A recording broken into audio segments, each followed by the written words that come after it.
Hello বন্ধুরা, কার কার আমার মতো ভয়েস ভিডিও দিতে অসুবিধা হয়? আমার কিন্তু ভীষণ অসুবিধা হয়। আর আমি ভয়েস ভিডিও দিতে গিয়ে কতবার যে ডিলিট করি সেটা বলার নেই। তো তোমাদেরও কি এরকম হয়? ভয়েস দিতে গিয়ে কতবার ডিলিট করেছে অবশ্যই কমেন্টে জানাবে। তো যাই থাক, হাজব্যান্ড ছিল আজকে ছুটি।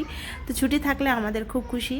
তো ছুটি থাকলে আমাদের ঘুরতে নিয়ে যায়, অনেক কিছু অনেক কিছু আমাদের প্রোগ্রাম হয় যখন ছুটি থাকে। তো যাই থাক, আজকে ছুটি ছিল তো বললাম হাজব্যান্ডকে, তো তুমি এখন যাচ্ছ স্নান করতে, স্নান করার আগে ছেলেকেও স্নান করিয়ে দাও। তার আগে আমি কি করলাম, ছেলেকে ভালো করে মালিশ করলাম। মালিশ করতে দিচ্ছে না, অনেক বড় হয়ে গেছে ছেলে এখন।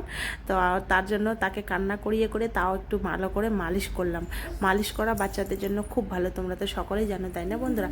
আরেকটা কথা দেখো বন্ধুরা, আমার ছেলে দেখতে দেখতে এতটা বড় হয়ে যাবে ভাবতেই পারিনি। কবে যে বছরটা হয়ে গেল ভাবাই যায় না। তো যাই থাক, এখনকার বাচ্চা কিন্তু দেখতে দেখতে অনেকটা বড় হয়ে যায়। তো আমারও ছেলে কিন্তু 1 বছর 2 মাস হয়ে গেল, এখন চলছে রানিং।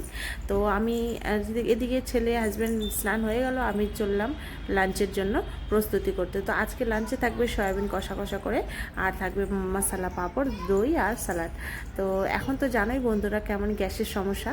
আর যারা ভাড়া বাড়িতে থাকে তাদের তো আরও বেশি অসুবিধা, কারণ কি ভাড়া বাড়িতে না পাবো উনুন, না পাবো কোনো কিছু, গ্যাসটার উপরই ভরসা, তাই না বন্ধুরা?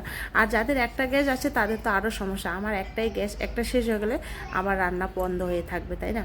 তো যাই থাক, আমাকে আরেকটা ডবল গ্যাস নিতে হবে। তা দেখো, আমি আজকে সয়াবিনের তরকারিটা কষা কষা করে রান্না করব। আর এই সয়াবিনের তরকারি খেতে কার কার ভালো লাগে অবশ্যই কিন্তু কমেন্টে জানাবে বন্ধুরা।